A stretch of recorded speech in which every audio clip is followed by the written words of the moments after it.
This is Covering the Spread, part of the FanDuel Podcast Network.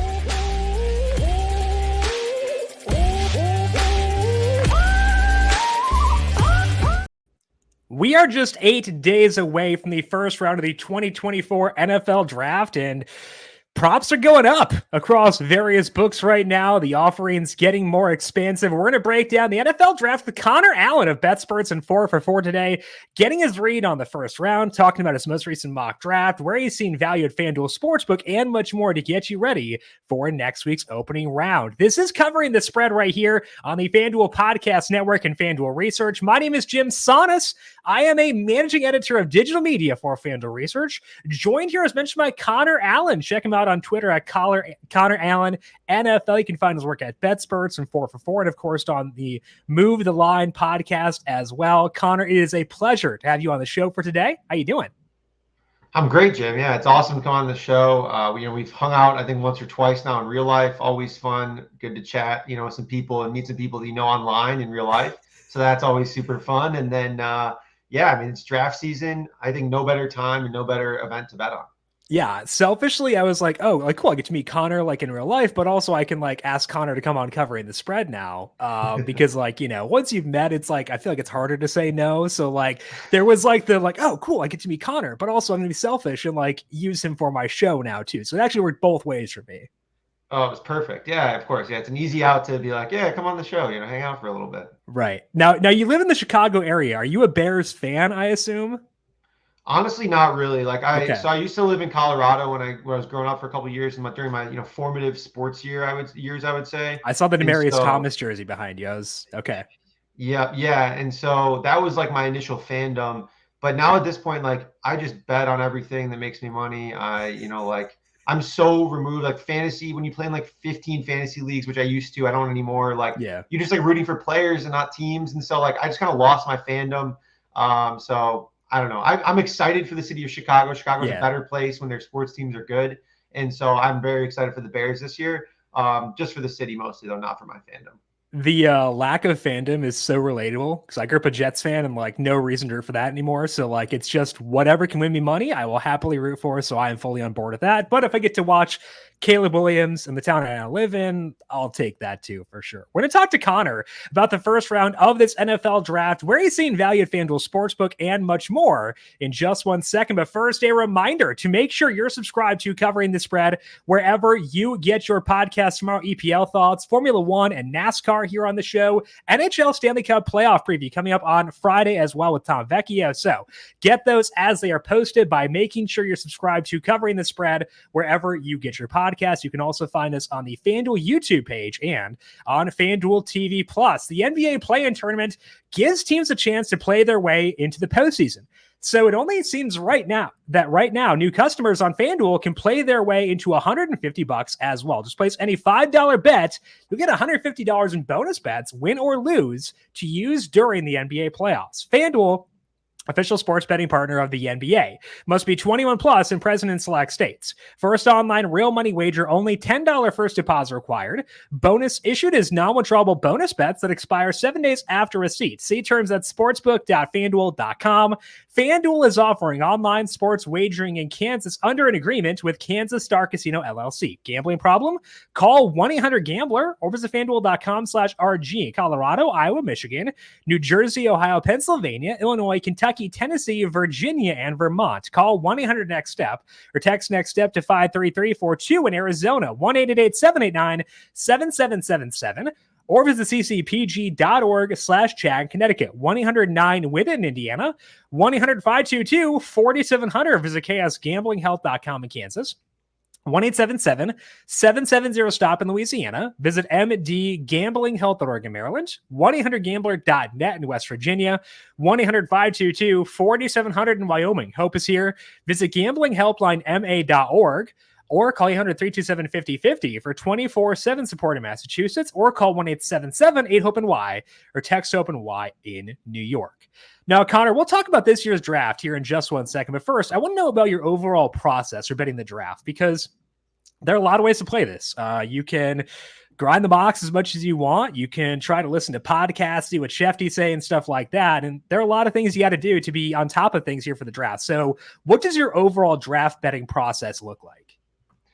Yeah, so I would say that it's probably consuming as much information from reliable sources as possible. And I think when I look to make bets on the NFL draft specifically, it has nothing to do with what I would do personally and almost everything to do with what I think general managers will do. And so it's, very much not like, oh, I think, Jaden Daniels is the second best quarterback, so I'm going to bet him number 2. Like, to me, that type of analysis generally has not been fruitful in draft betting. So that's something that I try not to pay attention to. Whereas, things that are like general managers view this player as this, or scouts view this player as this. So that's the type of stuff that I like to put stock into. I create a big Google sheet for my own, basically create notes of like what I think are viable notes throughout the process for each pick. And then I look at, Vegas Refund does a great job of like compiling different sharp mock drafters. So that like aggregates a lot of different stuff. And then from there, it's basically like early on in the process with betting the draft, I like to take a lot of long shots and kind of embrace some of the volatility because things change fast. And so it's one of those things where, like, Will Levis was favored to go second overall last year. But if you were taking alt overs or, finding ways to like, basically take the extremes there, you were able to make a ton of money. And same with Anthony Richardson unders and number 4 and CJ Stroud number 2. So like, I think kind of embracing some of that volatility there early in the process and then trying to hammer some like, I guess, heavy favorites late is generally my strategy. Now, the one thing you said there that I want to dig into is you're relying on reliable people. And that's difficult for people who have not done this before because it's hard to know who is reliable and who is not. I'm not going to ask you to list who is not reliable, but who are some of the people you put the most stock into when you're trying to discern what matters and what does not? Yeah, I think it's important to know, I guess, where these people get their information from. So generally, Adam Schefter is obviously one of the best. I think that he generally has good information, but it's not like he's not, the gospel. Like it's not 100%. As we've seen in previous years, he's, gotten the Mac Jones thing wrong. Maybe they changed their minds. Who knows there? Peter Schrager does a good job. Generally, he's good friends with Sean McVay and Cliff Kingsbury. So, like, he generally has done a really good job with wherever they are. With his final mock draft, though, that's very important because they don't tell him, like, who they're picking, 2 weeks out, a week and a half out. They just kind of give him hints along the way, and then closer to the draft, I think they're a little more comfortable telling that. Daniel Jeremiah with the Jets, and I think the Ravens Chargers, I think he's been involved with in some aspects, whether it's being their broadcaster or like knowing people on the team. So like those are some of the connections that I think are the most important. So not even like, oh, this guy is the most accurate mock drafter, I should pay attention to everything. It's like specific team fits within certain mock drafters that I think are the most useful. Yeah, for sure. And it's the same list I would have given too, as far as guys I truly trust. I know the Mac Jones thing happened with Schefter, but like his track record goes beyond just that one thing for sure. So knowing who to trust is definitely a key here. The problem is that people know that too. We're not catching anybody napping by saying, hey, trust Shefty, stuff like that. And the betting markets have evolved a lot. I know in 2020, it kind of boomed because we were all bored with COVID and stuff like that, but it's changed a lot since then. So what have you noticed as being different within the markets this year, and how has it impacted your approach to betting the draft? Yeah, it's really interesting because so in 2021, sportsbooks took like an absolute bath on the draft. I mean, they got hit. There was multiple stories on it. I think, David Purdom talked about it, talked to a different bunch of sportsbooks. They're like, this is terrible. So in 2022, sportsbooks were very reluctant to post. And, I think that that's something that I noticed, across the industry, and was not just one specific sportsbook. They were just very hesitant to post because, again, it's like a loss leader for the month. They're really struggling. But then, things got a little crazy in last year's draft with the Texans trading back up to pick Will Anderson, CJ Stroud going number 2. We already talked about all the craziness there. Will Levis going way over, even though he was, quote unquote, a lock to go forward to the Colts. Like the sportsbooks cleaned up. By all accounts, they cleaned up last year. So then this year, they've been a little bit more generous. There are more props out, and the menu this year is fantastic. I mean, we are seeing tons of over-unders that were just posted at FanDuel. There are, great long shot markets. So, like, for me, it's kind of ebbing and flowing with the markets, essentially. So, in 2021, I felt like there was a pretty big edge. I mean, Trayvon Walker opened to like 30-1 to go number 1 overall. And so that was pretty wild. And again, probably one of the reasons the sportsbooks didn't do well. And then, whereas now, like, we're seeing a lot of markets again. So, it's exciting times. And for me personally, it's like long shots early and then laying juice late. Absolutely. And I think that the expansion of the menu has been slow this year, but now that it's here and we've got a lot of stuff out there, it opens up a lot of chances to, you can find some middles. There's like, you don't get this amount of discrepancy between books for any other market, basically. Sometimes future stuff like that, but like, it's definitely a good time to shop around, try to identify the best number, because you can find, given there is no consensus, it's good for us as sports bettors in general. Now, Connor, you do your own mock drafts over at 4for4 in Betsperts, and you put one up earlier on this week. And in that one, you had Drake May going second overall. Since then, Peter Schrager did drop a mock draft, obviously not his last one. You mentioned that's kind of the one we put the most stock in. But in that one, Schrager did have Daniels going second overall. You mentioned Schrager's ties to some people in the Commanders organization, his track record very good. So now at FanDuel Sportsbook, Drake May is plus 220. JJ McCarthy is 20-1. Does that tempt you, or does the drumbeat around Daniels via Schrager, via Schefter, etc., push you away from this market? Yeah, so it's one of two things are happening right now. This is either going to be like the CJ Stroud, Bryce Young kind of steam towards the second half of the draft, where everyone publicly started saying, hey, I think it's Bryce Young, not CJ Stroud, who was originally the favorite. And it just kind of kept steaming towards Daniels. Now, my hesitancy here is that there's a couple of pieces here. So Adam Schefter has been pretty public about saying that he thinks it's Jaden Daniels. But if you listen to every single show, he did like a world podcast tour last week where he went on like 7 different podcasts. And like on those, people question him. And we're like, well, why do you think that? Which is not a question that Adam Schefter normally gets asked because but the answer was, it's not like anyone from Washington has told me. It's just who other people think they're picking, which in my mind actually means like he doesn't really know. He's just putting the pieces together. And he's been pretty vocal about that. And then in Schrager's first mock, he said, like, as of today, I think it's Jaden Daniels. He also, again, on his podcast was like, Cliff Kingsbury has not told me who they're taking. And so maybe they're saying that because they can't tip the pick. Maybe they're saying that because they legitimately don't know. I think that Adam Peters, who was in the San Francisco front office when they picked Trey Lance, when there was a whole Mac Jones, Trey Lance, kerfluffle there. I think it's one of those things that it's like, I don't think anyone knows. I don't think anyone's going to know until the day of. So for me, I had Drake May going second in my mock. I think that it could be him, Jaden, or to some extent, JJ McCarthy. If I had to put percentages, it'd be like 45, 10. But like me putting Drake May was more of a statement that I think that the market is wrong right now and not quite as confident that it's going to be Jaden Daniels. So that's why I put Drake May. And there's a difference between thinking the market is being overconfident and thinking that we must bet Drake May. Like you can think that the market is overconfident in Jaden Daniels because he's at minus 300 right now at FanDuel Sportsbook and still not want to bet Drake May at plus 220. Is that where you're sitting right now, where it's kind of a stay away market for you? Yeah, totally. And I think that, so they just had their visits on Wednesday was the last day. All of them together for the Commanders. Yeah, that's another thing too. Like why they have the number 2 pick. The number 1 pick is Caleb Williams. We already know that. Right. Number 2 pick, there's no mystery. I mean, we know they're picking a quarterback, so they could very easily just be like, have their guy in for a visit, do what the Panthers did last year, where they put Stroud and Levis having a kind of BS visit the last day where they were all together. But no, they had Jaden Daniels, they had Drake May, JJ McCarthy all go play top golf together and like hang out. That's what they're saying. So I don't know what they're doing. They're a new regime. They're just figuring it out. Very unique process. So yeah, for me, it's not a must bet on Drake May or JJ McCarthy, but like if you are itching to make a bet, like, that's where I would lean, is maybe a little sprinkle on both. Yeah, right now for me, I have a Daniels ticket at plus 265 to go second overall, and I've been trying to get a good enough number to like, I hate hedging. I think it's the stupid. Like, I don't want to like we were talking before. I don't want to neuter my good bets by hedging. Mm-hmm.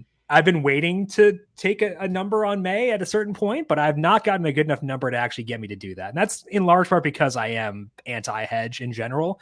But keeping close eyes on that second overall pick market, because I would like a chance to potentially add it, but I want a more generous number on May, or more reputable drafters saying May will go second overall. That's kind of what I'm looking for right now, right there. And the other interesting, go ahead. I was going to say, there's going to be a great opportunity here too. Like if it's not Jaden Daniels, these in my opinion are the best opportunities. Like if in the next few days we start hearing like, hey, maybe they're not locked in on Jaden Daniels, you should start betting like Drake May and JJ McCarthy, because like these things change very fast, and we'll start to hear that drumbeat publicly here pretty quickly, or it's going to be they're locked in on Jaden Daniels, and then it's just over. Like that's it. So I think pay attention to that right now. Like in the next week, we'll get the best information that we'll have had, by far. This is around the point in the Mac Jones year where it started to shift towards Trey Lance. It was around a week before the draft when it really became public that they had changed their mind effectively. So this is a good time as far as keeping your nose to the ground.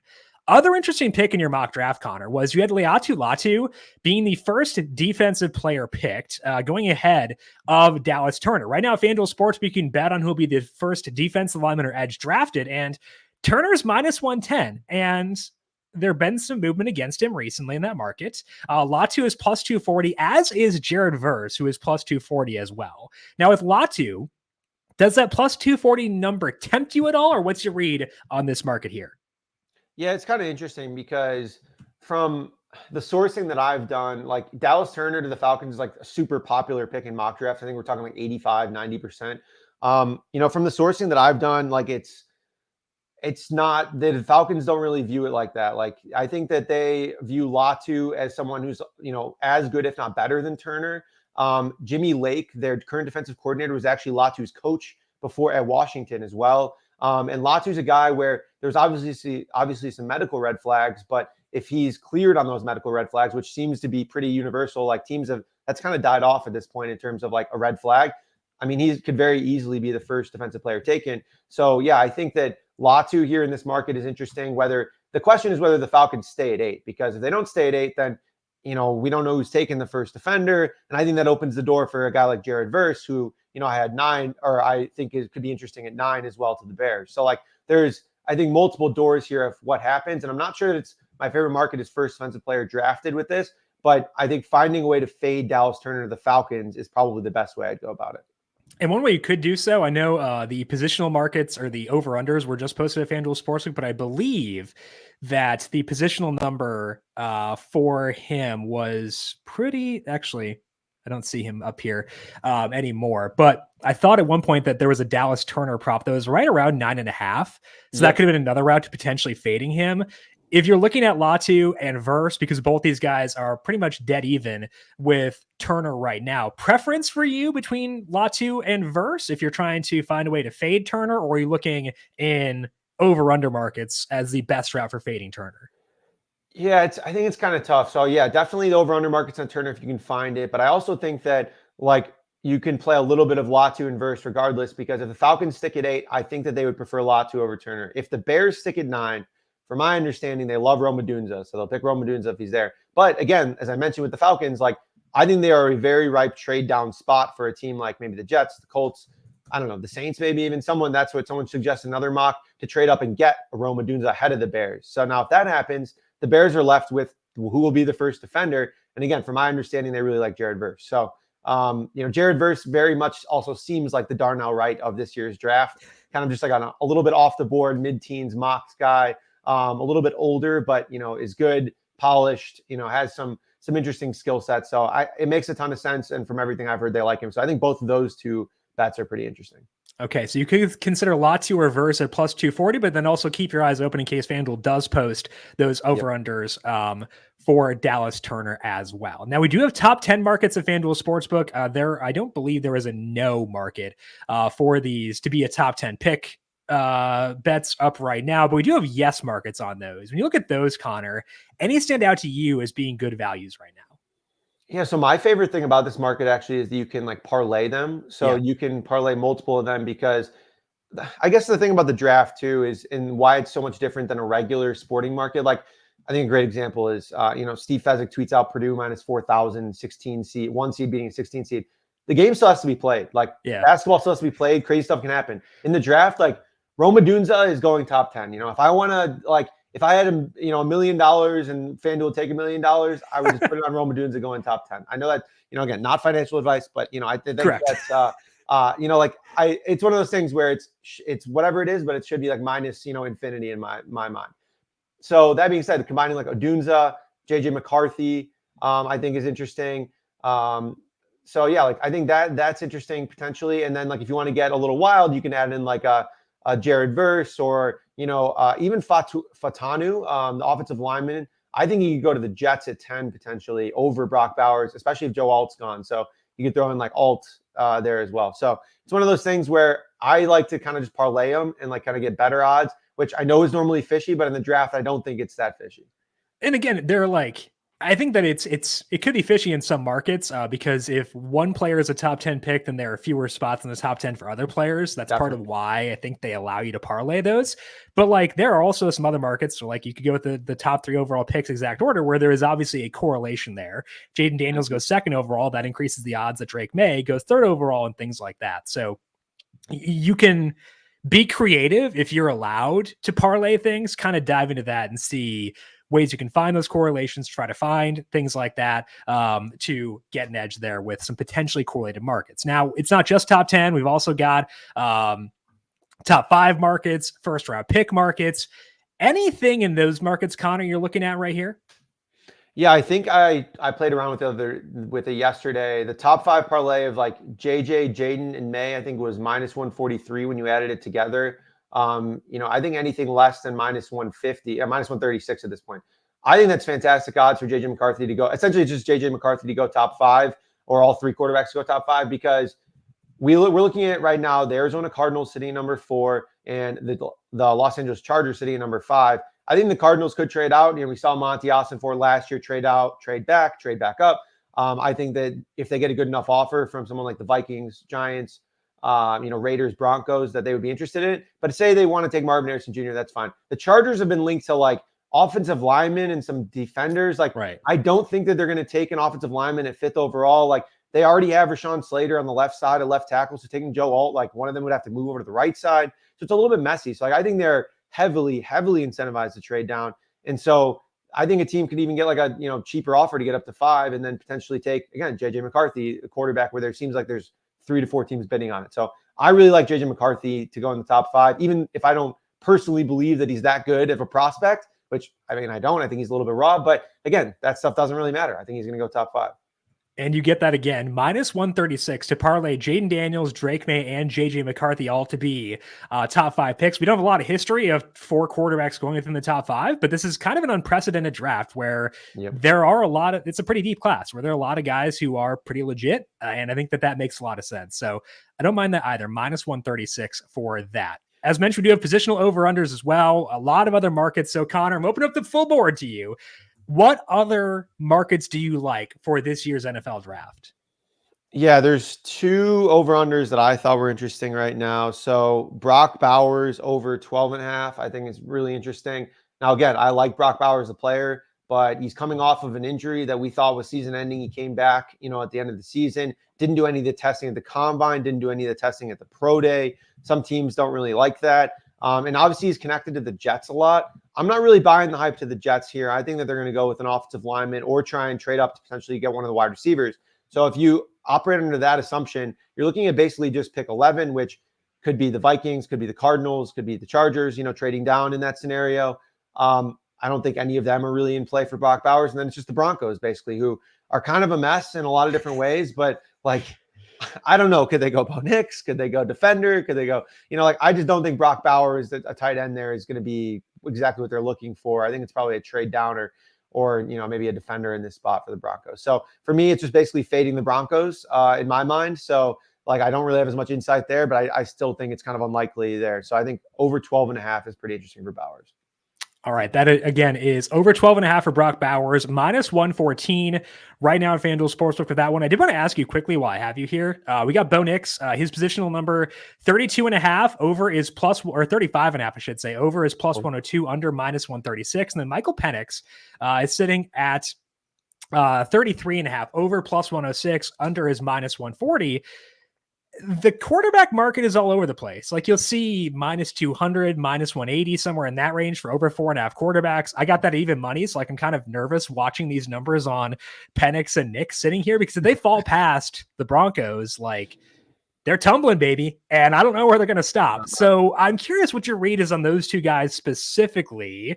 Are you trying to, alt overs, I don't think have been posted yet. Are you looking for alt overs, alt unders? If they eventually do get posted, which we can't guarantee they will. Right. How are you handling those 2 guys right now? Yeah, it's really tough because every year there's those like quarterbacks that get pushed up in the first round conversation. Last year there was Hendon Hooker. And we can say Will Levis too, but I thought that he was, still pretty squarely in the first round, like top 10 conversation. Malik Willis. Malik Willis, Geno Smith. I mean, there's like all these different guys, every year, even I think Gardner Minshew too. Like there was like, previous years, like there's all these guys just keep getting pushed up in the first round conversation. They end up never being first round picks. I'm skeptical with Penix. I think Bo Nix is interesting. I think that a team maybe could like him just because he's such a high floor and executes what's needed to happen. I would be very happy in your situation having an over 4.5 ticket, but Penix, I just can't buy Penix. I mean, it's like, maybe it's my personal bias getting in the way of this one, but I tweet out a poll of like him versus Hendon Hooker, blind poll, like player A versus player B. I mean, Michael Penix has 4 season-ending injuries. He's 24 years old. He says the very similar hype to Hendon Hooker. It was like a Heisman nominee, was good. And like we're seeing teams be like, oh, well, maybe this team could like him. But the sharpest mock drafters, I think, are basically saying like, I'm not buying it. Like, I'm not buying the Penix round 1 hype. So I took the over on Michael Penix, and at plus money at 33.5, I think is interesting. But Bo Nix scares me a little bit. I'm not going to lie. Sean Payton does some crazy stuff. And so like, I feel like he's minus 120 to the Broncos. Like that could very easily happen in some way, shape, or form. I'd be surprised. It doesn't make sense in my mind, but like Sean Payton does some wild stuff and they need a quarterback bad. I think I saw like minus 165 on Knicks to go to the Broncos, in part because it's like a market where you can hide the hold pretty effectively. So you can see those numbers get outrageous, but like, I don't see that yet. Like, again, I have over 4.5, so I want that to happen, but I don't, I can't get there. It's like, that one makes me super uncomfortable too. Yeah, it's just really tough with these quarterbacks because like, there's legitimate people saying like, oh, they're going to go in the first round, or like they're putting them in the first round of their mock drafts. But then, of course, like in hindsight, day 1 goes by, they didn't get picked. Day 2 goes by, and they're like, oh, okay. Like, of course, they're going to go in the 50s because they're. Yeah, why would you pick a 24-year-old with 2 bad knees and a bad shoulder? Like, obviously, duh. Of course. Yeah, it's like the most obvious hindsight moment like ever. Right. Yeah, I don't know. We'll see how it goes. But that is Connor Allen. Make sure you check him out on Twitter at Connor Allen NFL. Check out the Move the Line podcast as well. It's a lot of fun. I was checking that out I think that went up this morning. I was listening to it this morning. But either way, talking some more NFL draft over there. Check out his work at Betsperts and 4for4. Connor, appreciate the time. And looking forward to talking to you again soon, and enjoy the draft if I don't talk to you before then. Yeah, absolutely. Appreciate you having me on, Jim. Alrighty. And again, find Connor on Twitter at Connor Allen NFL. I am on Twitter at Jim Sonis. You can find FanDuel Research on Twitter at FanDuel Research. Want to thank you all for tuning in for today. Back tomorrow, talking EPL, Formula One, and NASCAR NHL coming up on Friday. We'll talk to all of you then. This has been Covering the Spread right here on the FanDuel Podcast Network.